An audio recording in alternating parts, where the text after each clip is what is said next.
Os orzamentos contemplan un aumento das remuneracións por asistencia a plenos e comisións, así como as subvencións aos partidos políticos, que o PSOE pediu rebaixar pola crise.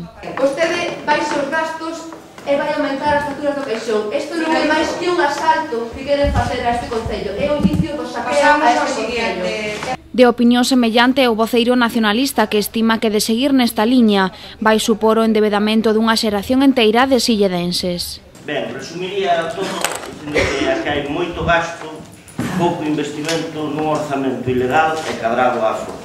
Rodríguez da Torre fixo pública a intención do Concello de pasarlle este ano aos veciños un dobre recibo do lixo e criticou a previsión desmesurada de ingreso por obras construídas que calcula o Goberno. Cando outro día mesmo saía nos medios, que en Silleda no último ano só se registrou unha licenza por construción que ademais pertencía ao ano anterior.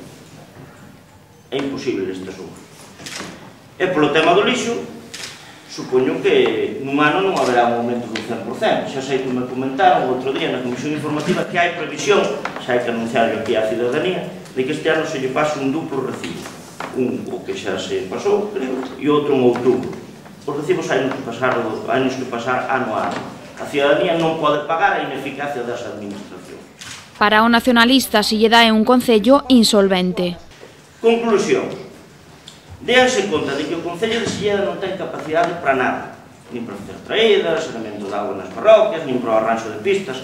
Só temos ese chapapote ruín de 2 días de duración que nos deixa a Deputación.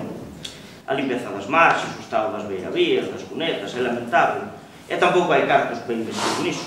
Xa non falaremos de aspiracións como campos de fútbol, piscinas e todo iso.